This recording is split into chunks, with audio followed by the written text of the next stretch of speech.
This channel does not promote any violent, harmful, or illegal activities. All content provided by this channel is meant for an educational purpose only.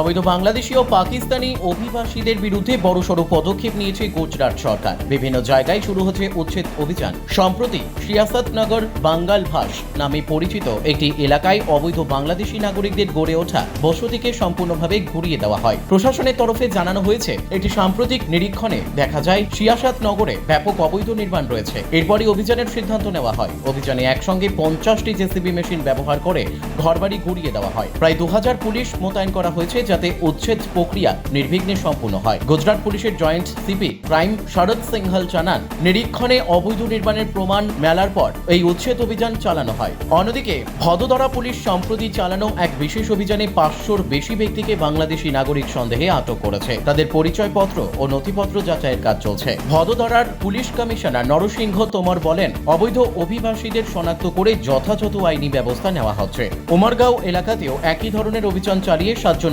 Bangladeshi নাগরিককে আটক করা হয়েছে। সূত্র অনুযায়ী তারা প্রথমে বাংলাদেশ থেকে নেপাল যায়, তারপর পশ্চিমবঙ্গ হয়ে গুজরাটে প্রবেশ করে। প্রশাসন জানিয়েছে, জিজ্ঞাসাবাদের পর তাদের নিজ দেশে ফেরত পাঠানোর প্রক্রিয়া শুরু করা হবে। প্রশাসনের এমন তৎপরতায় গুজরাটে অবৈধ অভিবাসীদের নিয়ে নতুন করে আলোচনার সৃষ্টি হয়েছে। স্থানীয়রা প্রশাসনের এই পদক্ষেপকে স্বাগত জানালেও মানবাধিকার সংগঠনগুলো বিষয়টি গভীরভাবে পর্যবেক্ষণ করছে।